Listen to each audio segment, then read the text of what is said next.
Hello mga Chakadora, for today's video ay kakain si Lola dito sa bahay kaya pinagluluto niya ako ng tofu.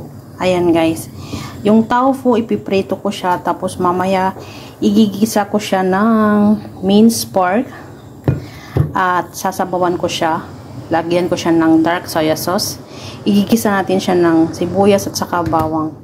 But nauna ko siyang niluto itong gulay namin, carrots at saka yung chaisim. Nilagyan ko siya ng carrots guys kasi konti lang yung chaisim. Gusto niya kasi ang porridge ngayon for today's video mga Chakadora, kaya nagluto ako ng porridge naming dalawa. Ayan o, painit-init pa. So, umpisahan na natin magprito ng tofu. Lagyan na natin ng mantika yung kawali mga Chakadora. Painitin lang din natin. Tapos lagyan natin maya-maya ng asin para hindi dumikit yung tofu. Ayan guys, nilagyan ko na yung asin. Nilagay ko na yung asin. Tapos ilalagay na natin yung tofu.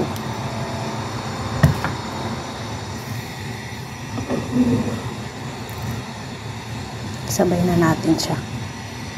Ito na guys, ang tofu. Ayusin lang natin siya para madali natin baliktarin naman. Lutuin lang natin yung magkabilaan guys.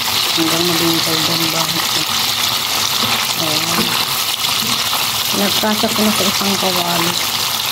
Nakasaya hindi kakasya guys. Medyo malambot kasi siya. Kaya hinay lang sa pagbabaliktad na yan. Pwede na nating baliktarin itong tofu guys kasi nag-golden brown na siya. Kasi mahirap lang siyang baliktarin. Now I'm using a spoon.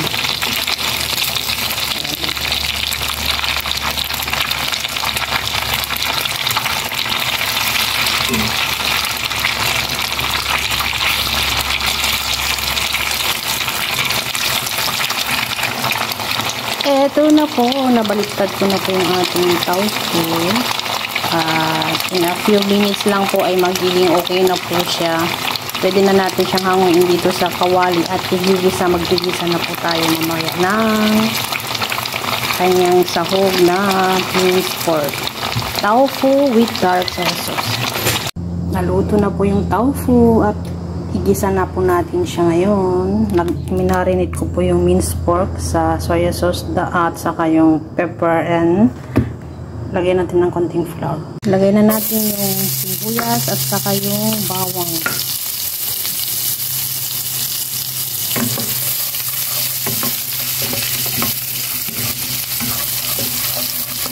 Para hindi po siya matunog.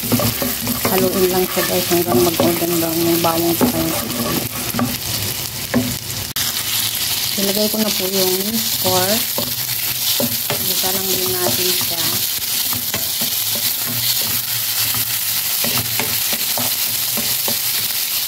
Lagyan pa natin ng konting pepper, konting asukal, ng konting ice pepper. Haluin lang natin siya guys.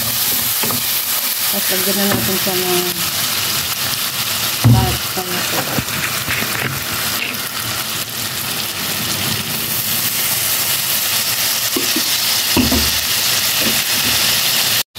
Ayan guys, lagyan natin siya ng konting tubig.